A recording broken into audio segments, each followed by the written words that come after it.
स्वामी ज्योति प्रवाहानंद जी, कोलकाता से। राधे राधे महाराज जी। महाराज जी, अपने गुरु जी के प्रति 100% समर्पण का भाव कैसे हो? आज्ञा पालन से। जो गुरुदेव आज्ञा करते हैं उनका अक्षरशः जब हम पालन करते हैं तो हमारा हृदय निर्मल होता है, और जैसे जैसे आनंद की अनुभूति होती है वैसे वैसे समर्पण होता जाता है। गुरु साक्षात परब्रह्म, यही अनुभूति करना है। हमारे परब्रह्म परमात्मा मूर्तिमान गुरुदेव के रूप में विराजमान है।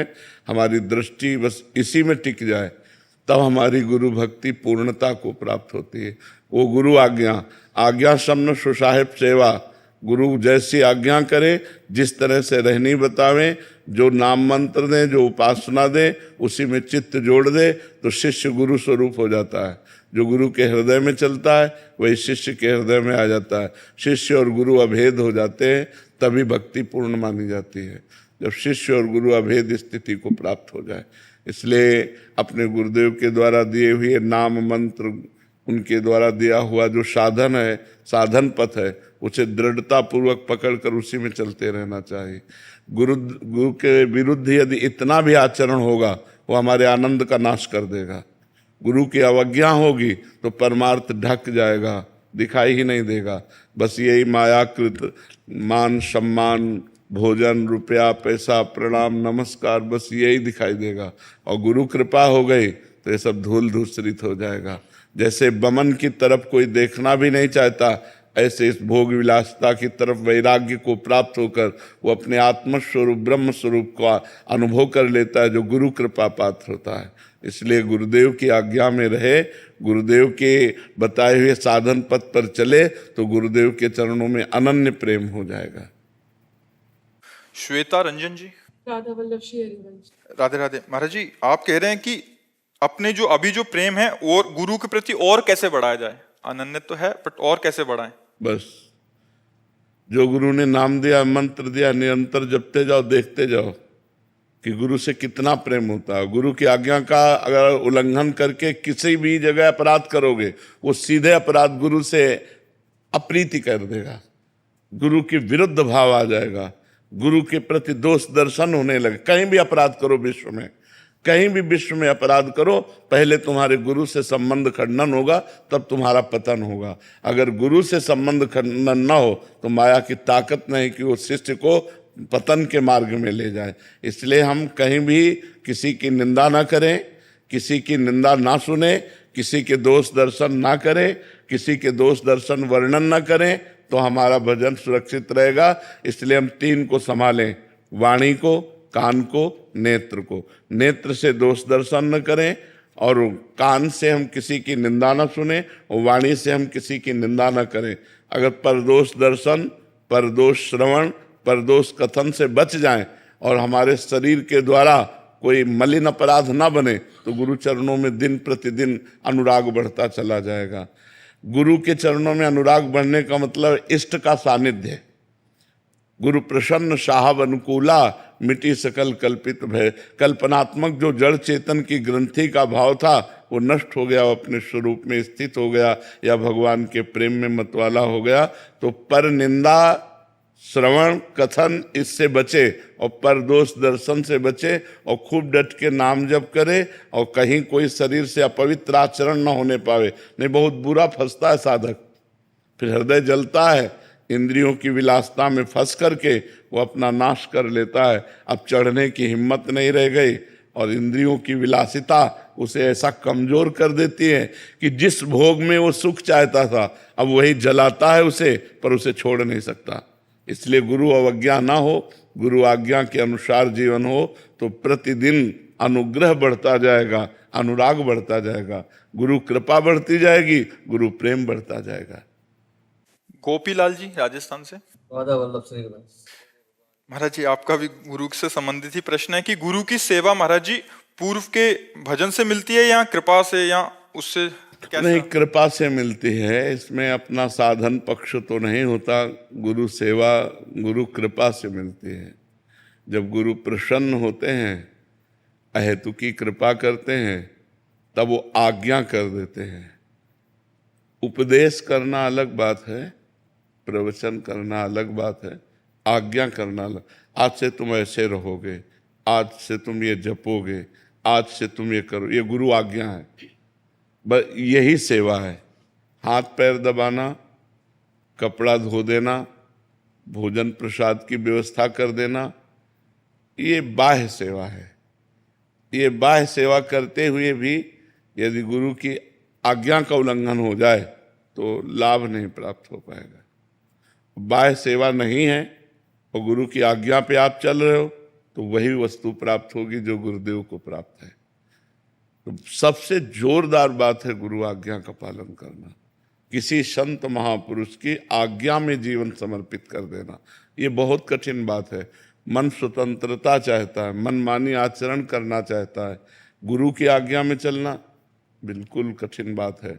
और जो चल गया तो माया पर विजय प्राप्त कर ले गया। जे गुरु चरण रेणु अनुरागी, ते लोकहु बेदहु बड़ भागी। जे गुरु चरण रेणु सिर रही, ते जन सकल विभव बस करही। बन्नो गुरुपद पदुम परागा, सुरित सुबास सरस अनुरागा। श्री गुरु पदनख मनगन ज्योति, सुमिरत दिव्य दृष्टि ही होती। गुरुदेव साक्षात परब्रह्म परमात्मा मानव रूप में हमारा कल्याण करने के लिए अवतार लिए हैं। बन्नो गुरुपद कंज, कृपा सिंधु नर रूप हरि। महामोह तम पुंज, जासु बचन रवि कर निकर। पर अपने गुरु में मनुष्य बुद्धि या बहुत संत बुद्धि, परब्रह्म बुद्धि नहीं हो पाती, इसीलिए हम लाभ नहीं ले पाते। अगर ये कि हम जिसकी आराधना कर रहे हैं, जिस इष्ट को प्राप्त करना चाहते हैं, वही इष्ट मूर्तिमान गुरुदेव के रूप में विराजमान है। अब हम कौन सा ब्रह्म साक्षात्कार करें? हम अपने ब्रह्म से बात करते हैं, हम अपने ब्रह्म का दर्शन करते हैं, हम अपने ब्रह्म के अनुभव में हैं। तो ये बहुत कठिन है, बहुत कठिन है। गुरु प्रेम होना बहुत कठिन बात है। गुरु की छोटी छोटी वस्तु मतलब भगवान जैसी प्यारी लगेगी। बोले गुरु जी की पादुका है, ये गुरु जी की प्रसादी है। गुरु जी की प्रसादी वो ऐसा लगेगा मानो भगवान मिल गए। एक बार हम कथा सुनाते हैं कि अमीर खुसरो जी हीरा जवाहरात का व्यापार करते थे, पर अपने गुरु के अनन्य भक्त थे। तो एक उन फकीर के पास जाते और कहते हमारी बेटी का ब्याह है, बाबा कुछ व्यवस्था कर दो। तो धनी मानी लोग आया करते थे, तो इस भाव से गए थे। तो उनका परसों आना, फिर परसों आया, बाबा बेटी का ब्याह है, वो आपने कहा था परसों आना। अब बाबा के पास तो बाह्य कुछ था नहीं, धनी पुरुषों से मांग सकते नहीं। तो उनका बेटा हमारी पादुका ले जा। अब वो एकदम कि रुपया पैसा की जरूरत है, पादुका की हमें क्या जरूरत, लकड़ी की पादुका।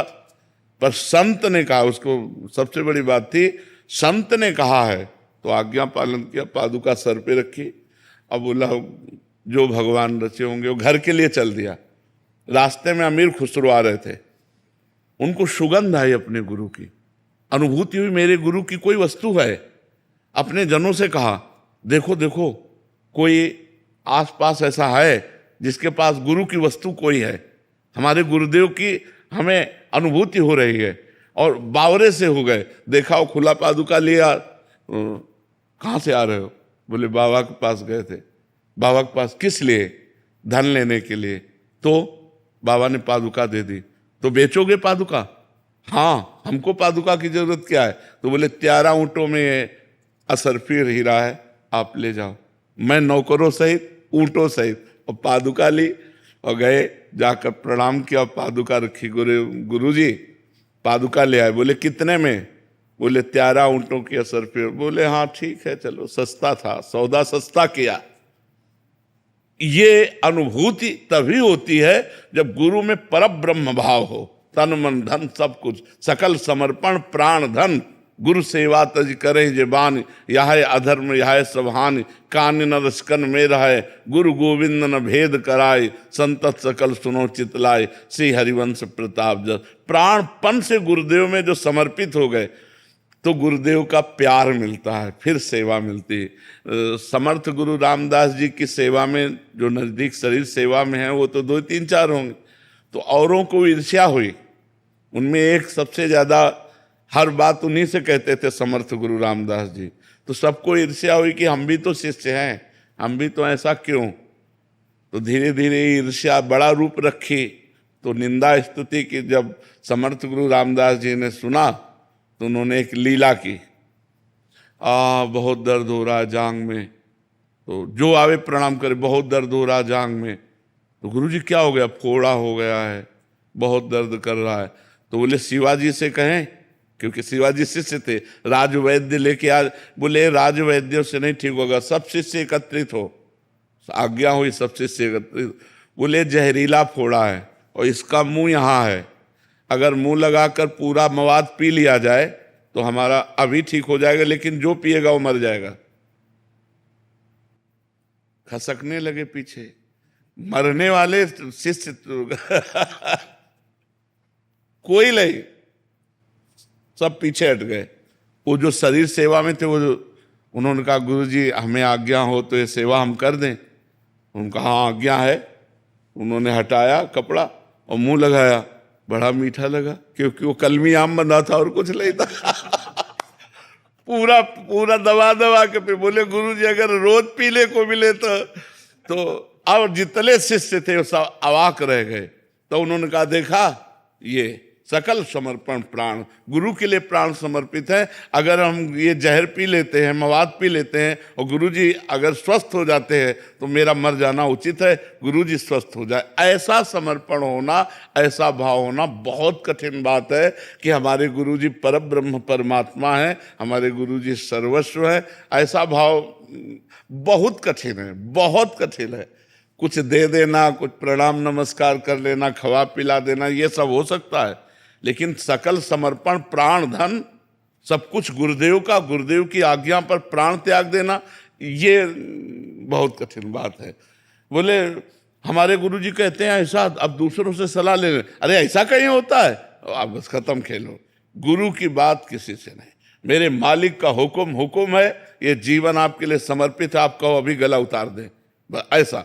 देखो, वस्तु की प्राप्ति के लिए समर्पण अत्यंत आवश्यक है। गुरु गोविंद सिंह जी ने पंच प्यारों की तैयारी की, अंदर ले जाते और फिर वहां से नाली से रक्त जैसा निकलता, वो रक्त था नहीं, रक्त जैसा निकलता। एक खड़ा हुआ, अंदर ले गए, खच्च से आवाज आई और नाली से खून निकला। उन्होंने देखा, और दूसरा खड़ा हुआ। 5 केवल पूरी लाखों की भीड़ में 5 खड़े हुए थे। फिर बाद में 5 को निकाल के लाए। बोले 1.25 लाख से 1 को लड़ाऊंगा। ये जो प्राण समर्पित किए हुए हैं, ये 1.25 लाख को परास्त कर सकते हैं। ऐसे महावीर जिन्होंने प्राणों को गुरु के लिए समर्पित कर दिया, वही विजय दिला सकते हैं। तो ऐसा प्रवचन कर लेना, प्रवचन सुन लेना, गुरु मान लेना, ये सब सरल बातें, लेकिन गुरु की मान लेना ये कठिन बात है। गुरु मानने वाले तो लाखों मिल जाएंगे, लेकिन गुरु की मानने वाले कोई बिरले ही होंगे जो गुरु आज्ञा पर चलते हैं कि नहीं, मेरे गुरुदेव का हुक्म है, मैं ऐसा नहीं कर सकता, ऐसा चलूंगा। और जो चलते हैं तो गुरुदेव की दूरी उनको समझ में नहीं आती। गुरुदेव हर समय नजदीक नजर आते हैं, ये हम आपको बता रहे हैं। गुरुदेव ऐसा नजर नहीं आता कि वृंदावन में बैठे हैं, ऐसा लगता है गुरुदेव हमारे मस्तिष्क पर बैठे हैं, गुरुदेव हमारे साथ हैं, गुरुदेव हमारे हृदय में बैठे हैं। जब हम गुरु आज्ञा पे चलते हैं तो हर समय गुरु सानिध्य का अनुभव होता है, तभी वो गुरु के चिंतन में अभेद हो जाता है। जैसे भृंगी नाम का कीड़ा दूसरे जाति के कीड़े को अपने घरौंदे में लाकर भन करके उसे अपना चिंतन कराता है, तो बिना शरीर छोड़े वो भृंगी हो जाता है। ऐसे शिष्य गुरुदेव स्वरूप हो जाता है, वो गुरु स्वरूप हो जाता है। जो गुरु के हृदय में चलता है वही शिष्य के हृदय में, जो गुरु का स्वभाव वही शिष्य में उतर जाता है। प्रभाव स्वभाव दोनों, पर है कठिन बात। गुरु को परब्रह्म मानना, ये सच्ची बात आपसे कहते हैं, बहुत कठिन बात है, क्योंकि वो मनुष्य रूप में है। हमको उनकी चेष्टाएं दिखाई देती हैं, हंसना खेलना बोलना। अब परब्रह्म स्वरूप थोड़ी देर बात अलग है, जब हम उनकी सेवा में रहेंगे तो हंसना खेलना बातचीत तो एक मनुष्य रूप आ जाता है हमारे भाव में, बहुत अच्छे साधक रूप आ जाता है, या और उच्च कोटि का हुआ तो अच्छे संत रूप में आ जाता है। लेकिन गुरु साक्षात परब्रह्म, ये बहुत कठिन बात है। और ये आ गया तो मोक्ष रखा हुआ है। मोक्ष मूलम गुरु कृपा, ध्यान मूलम गुरु मूर्ति, पूजा मूलम गुरु पदम, मंत्र मूलम गुरु वाक्यम, मोक्ष मूलम गुरु कृपा। अब उसको कौन सा मोक्ष चाहिए? गुरु कृपा से वो प्रसन्न हर समय भगवदानंद में डूबा रहता है। अगर आपको हमारा वीडियो पसंद आ रहा हो तो चैनल को सब्सक्राइब करें, लाइक करें और महाराज की तरह आप भी दुनिया में ज्ञान की अलग जगाना चाहते हो तो इस वीडियो को अपने फ्रेंड्स और फैमिली के साथ ज़्यादा से ज़्यादा शेयर करें। बहुत बहुत धन्यवाद, बहुत बहुत आभार। हमारे महाराज जी जैसे जग को जगा रहे हैं, आप भी उसमें सहभागी बने और वीडियो को ज़रूर से शेयर करें। धन्यवाद।